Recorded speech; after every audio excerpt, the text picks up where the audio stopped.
আশা করছি সবাই অনেক বেশি ভালো আছেন। আমি পঞ্চগড়ের মেয়ে। আর পঞ্চগড় ১ এবং ২ আসন এবং কি বাংলাদেশ ও বাংলাদেশের বাহিরে সবাইকে আমার পক্ষ থেকে সালাম এবং শীতের জন্য শুভেচ্ছা। আর সবার কাছে আমি দোয়া চাচ্ছি। সামনে নমিনেশন, তো আমি স্বতন্ত্র প্রার্থী হিসেবে নমিনেশন নিব এবং কি নির্বাচনে আসব। আপনাদের সবার কাছে দোয়া চাচ্ছি। রাগ, অনুরাগ এবং কি ঘৃণাধিকার সাইডে রেখে আমার জন্য দোয়া করবেন। আমি শুধু আপনাদের সবার কাছে দোয়া কামনাই করছি।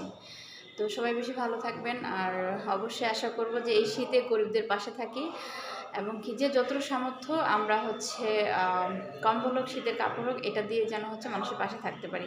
সো এটার জন্য আমি আপনাদের কাছে অনুরোধ করব এবং কি চাবো যে যে যার অবস্থান থেকে মানুষকে সহযোগিতা করুন। আমি আমার অবস্থান থেকে যতটুকু পারবো অবশ্যই করব, আর আমার সামর্থ্য অনুযায়ী যতটুকু আগানোর আমি তো অবশ্যই আগাবো। আমি আপনাদের কাছে চাবো যে আপনারা যারা সামর্থ্য আছে এবং কি ইচ্ছে আছে, তো এগিয়ে আসেন এই শীতে গরিবদের পাশে, অসহায়দের পাশে, যারা স্টেশনে শুয়ে আছে, যারা বাড়িতে আছে, যারা রাস্তায় আছে, কিছু পাগলরা আছে যারা কোনো রকম শীতের কাপড় বা কম্বল নেই, তো আমরা তাদেরকে সহযোগিতা করি। আর আমার জন্য দোয়া করবেন। পঞ্চগড় ১ ও ২ আসন থেকে সবাইকে সবাইকে সবাইকে বলছি আমার জন্য দোয়া করবেন। সামনে নমিনেশন আগামী ডিসেম্বরে।